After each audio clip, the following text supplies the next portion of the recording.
Salve a tutti ragazzi e bentornati sul canale di Fabrizio Teghesi. Questa settimana abbiamo un argomento veramente vasto e veramente bello ed è come diventare piloti ufficiali. Ovviamente ragazzi sto parlando del mondo dello scale motorsport, quindi del mondo RC in ambito competitivo.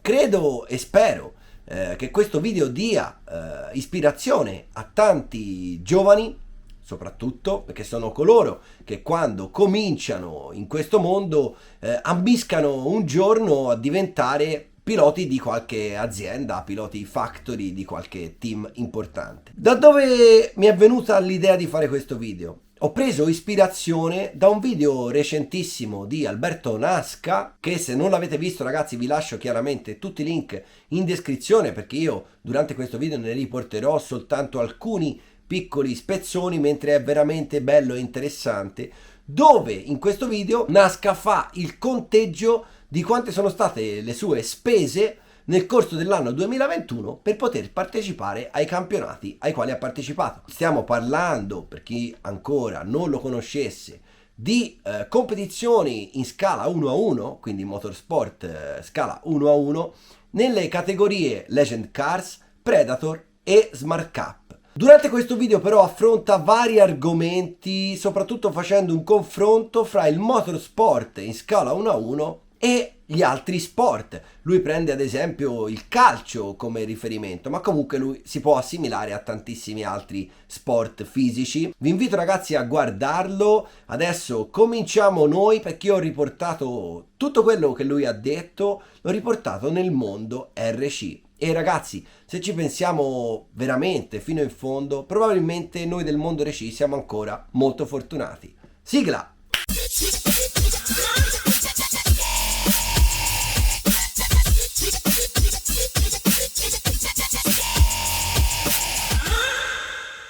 Eccoci ragazzi, entriamo subito nel vivo del video e guardate un po' cosa dice quasi all'inizio del suo video Mr. Nasca. Già, continuo a leggere questa domanda nei commenti, anche se ho già fatto diversi video in cui spiego che il motorsport è uno di quegli unici sport al mondo in cui l'atleta non viene pagato, ma al contrario paga per correre. Facciamo un attimo ordine, perché vedo ancora tante persone che mi chiedono quanto guadagno facendo il pilota e quanto sia il mio stipendio, e questa cosa mi fa male al cuore. Oppure gente che mi dice: ma perché non corri con le Lamborghini anziché correre con le Predator? Purtroppo il 99,99999% dei piloti paga per correre, o se non paga porta degli sponsor che pagano. Questo vale anche in Formula 1, questo vale anche nel motomondiale. Eh sì ragazzi, avete capito bene, il 99,99999% delle persone, dei piloti che praticano motorsport pagano per correre. Sembra una storpiatura, sembra una cosa strana. Addirittura ragazzi, avete sentito, anche in Formula 1, guardate il suo video perché ne trarrete veramente degli spunti interessantissimi e magari vi dirà anche cose che non conoscete. Ma nel mondo RC come funziona? Nel mondo RC esistono varie tipologie di aiuti da parte dell'azienda. Ci sono i piloti che io chiamo clienti, perché gli viene praticamente detto che possano acquistare la merce da un importatore, da un grande negozio oppure direttamente in fabbrica a prezzi agevolati, però alla fine pagano. E ovviamente tutte queste aziende non saranno mai a rimessa con un pilota di questo tipo. Non solo, diventerà un loro cliente obbligato a stare con loro. Pensateci, se io sono un'azienda e coinvolgo il pilota A per correre con me a pagamento, quindi io gli dico che lui può acquistare la roba direttamente da me, azienda factory, ma con lo sconto del 50%, praticamente sto bloccando un cliente che compra materiale da me e non lo può comprare da altri. Però attenzione, non lo può comprare neanche a un negozio. Quindi sto in realtà contemporaneamente togliendo un cliente a un potenziale negozio. Chiaramente quali sono i vantaggi di questa operazione? A mio parere ce ne sono veramente pochi, però adesso da tantissime aziende è molto praticata questa cosa.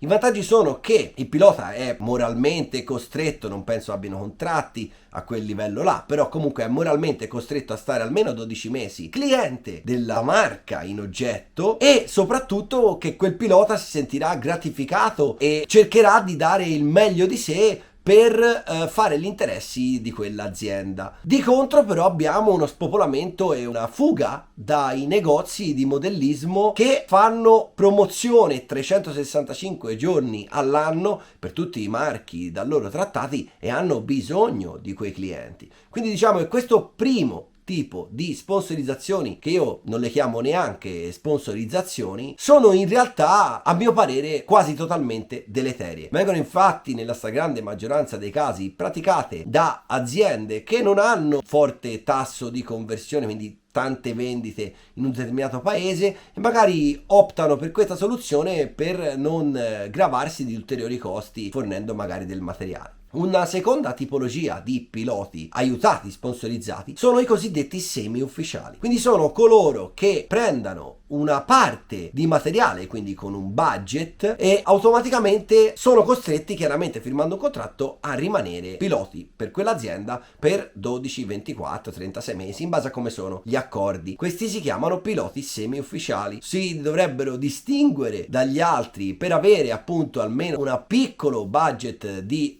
materiale che comunque non gli consente di coprire appieno il fabbisogno che avrà durante la stagione, e questi sono i cosiddetti piloti semi-ufficiali. Gli si dà l'opportunità di poter crescere portando però all'azienda dei vantaggi. Poi ci sono i piloti ufficiali, che a sua volta si dividono in due fasce: i piloti ufficiali che hanno il materiale totalmente gratuito, anche se hanno un budget ma è talmente alto che serve soltanto ad evitare speculazioni sul materiale, magari che il pilota possa rivendersi del materiale e quant'altro, ma che comunque gli basta ampiamente per coprire tutta la stagione, sono sempre piloti ufficiali. E poi ci sono i piloti ufficiali che hanno i budget ovviamente presente o non presente, ma hanno anche rimborsi trasferte, e alcune volte esistono anche i piloti stipendiati. Ma quanti ce n'è? Così? Quanti? A questo punto ragazzi guardatevi un altro pezzo del video di Nasca che servirà per introdurre l'argomento che avevamo appena cominciato dei piloti ufficiali stipendiati.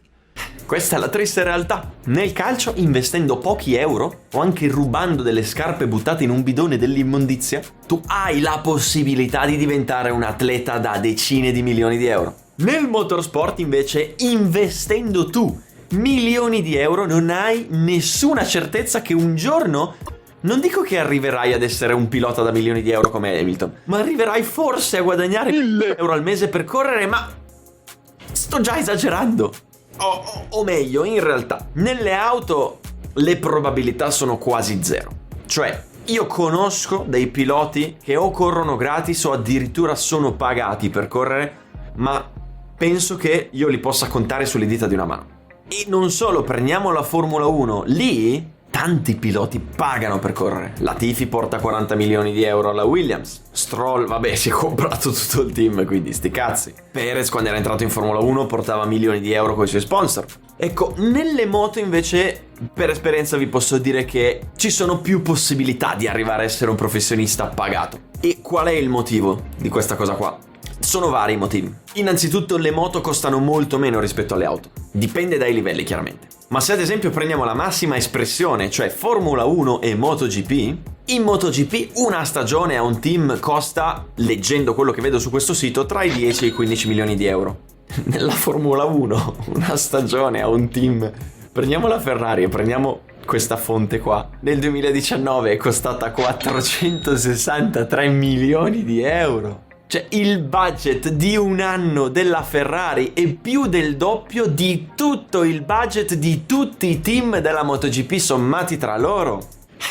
Capite che portare un pilota in MotoGP ha molti meno costi che portare un pilota in Formula 1. E da lì, a cascata, tutte le altre categorie sono di conseguenza. Cioè abbiamo che far correre un pilota nella mini GP costerà, da quello che mi dicevano i genitori, sui 30.000 euro a stagione, che poi siano 20 o siano 40. Una stagione coi kart al massimo livello ti costa 200-300.000 euro. Quindi tutto quello che ha 4 ruote, che serve a portarti alla Formula 1, costa 10 volte di più di quello a 2 ruote che serve per portarti alla MotoGP. Quindi il pilota di moto spende chiaramente agli inizi finché è un ragazzino, ma comunque spende meno dei piloti di auto. E se realmente ha un talento può trovare delle opportunità e qualcuno che creda in lui, per arrivare alla MotoGP dove sarà finalmente pagato. Il pilota di auto invece spenderà un sacco di soldi, molti più di quello di moto, e probabilmente continuerà a spenderli anche quando arriverà in Formula 1. Probabilmente non sarà lui a spenderli, ma per prendersi quel posto in Formula 1 dovrà portare degli sponsor grossi. Ci sono chiaramente delle eccezioni, perché se sei così estremamente talentuoso, sei una stella, e c'è una serie di congiunzioni astrali per cui ti fai trovare al posto giusto nel momento giusto e ti chiami Lewis Hamilton, anche se sei nato povero e straccione, riesci a trovare una strada e arrivare nell'Olimpo dei dei della Formula 1 strapagato milioni di euro. Ma quanti ce n'è? Così? Quanti? Ragazzi, questi piloti stipendiati fanno parte di quello 0,0000000 e quanti zeri volete, 1% di cui parlava anche NASCAR. Quindi anche nel mondo del RC Motorsport, Scale Motorsport, abbiamo pochissime persone che riescano a prendere denaro dalle aziende per portare avanti il loro marchio. Noi in Italia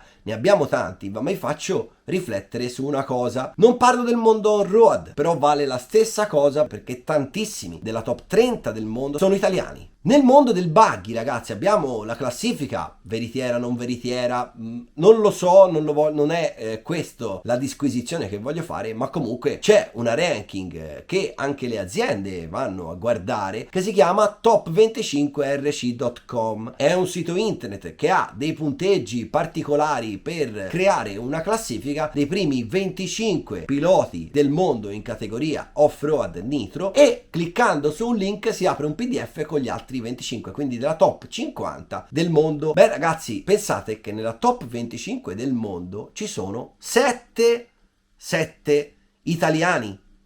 E vi faccio riflettere su un'altra cosa. Di questi 7 italiani che sono nei primi 25 del mondo in una ranking, non tutti lavorano a tempo pieno in ambito modellismo. Quindi pensate, già che siamo tantissimi, perché occupiamo veramente qualcosa come quasi il 30% di tutta la classifica della ranking mondiale, ma di questi 7 non sono tutti stipendiati per correre. Quindi voi capite che per essere stipendiato per correre bisogna essere non solo nei migliori 25 al mondo, ma probabilmente nei migliori 15 al mondo, salvo alcune eccezioni. Ma quanti ce n'è? Così? Quanti? Adesso ragazzi voglio invece farvi riflettere su una cosa molto importante. Vi siete mai chiesti su che basi si regolano gli accordi fra un potenziale pilota ufficiale e una potenziale team che sta cercando quel pilota ufficiale? Tutte le regole contrattuali, tutti i rapporti dare-avere della vita si basano sulla legge della domanda e dell'offerta. Quindi a questo punto dovreste chiedervi cosa voi potreste offrire e cosa l'azienda potrebbe richiedere. Sappiate che tutti voi piloti, aspiranti piloti ufficiali, quando un'azienda vi seleziona, state offrendo valore.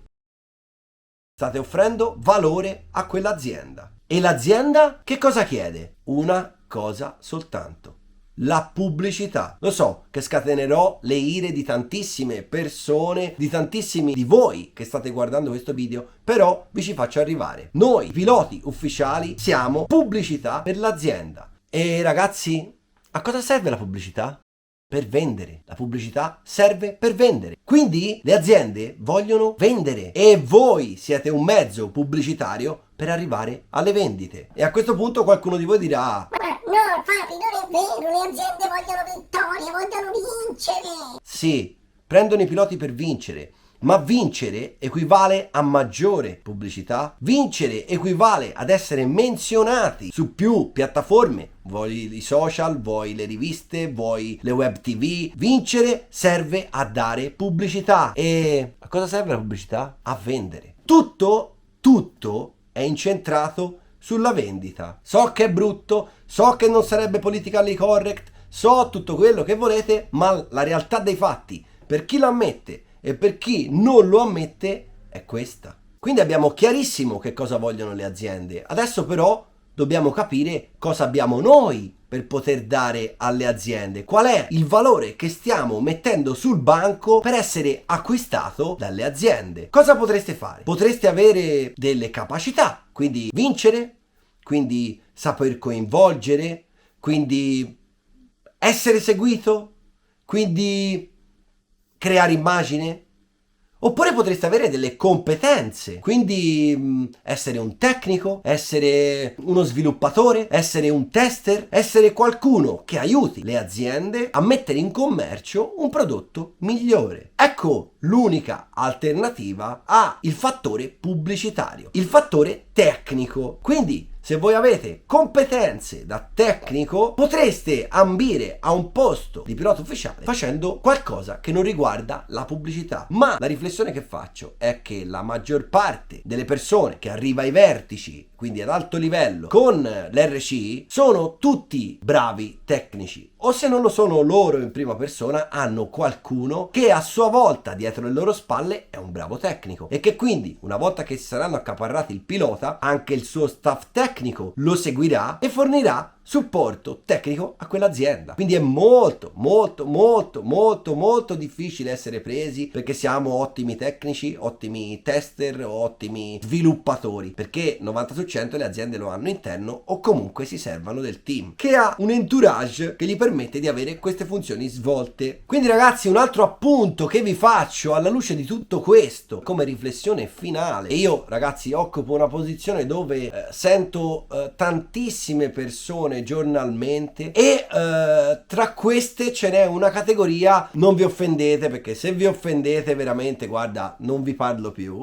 No, ovviamente io dico quello che appare da questo lato, ovviamente voi direte quello che appare dal vostro lato. Ad ogni modo la categoria più, non so che aggettivo usare, diciamo esilarante di tutte sono i padri dei figli che stanno crescendo e che scrivano da tutte le parti, dicono a chiunque che le aziende dovrebbero puntare sui giovani per farli crescere. Bene, ma questo lo può fare una società di calcio che al momento che il giovane talento è cresciuto ed è diventato qualcuno, quando dalla squadra A si sposterà alla squadra B, verrà pagato alla società, non nel motorsport, perché nel motorsport quando una persona va via da un team, il team rimane con un pugno di mosche in mano. Quindi siccome quello che state chiedendo voi, far crescere i giovani, farli diventare forti e quant'altro, è un valore che può avere un direttore sportivo, un team manager che per sua decisione decide di prendere un giovane e tirarlo su,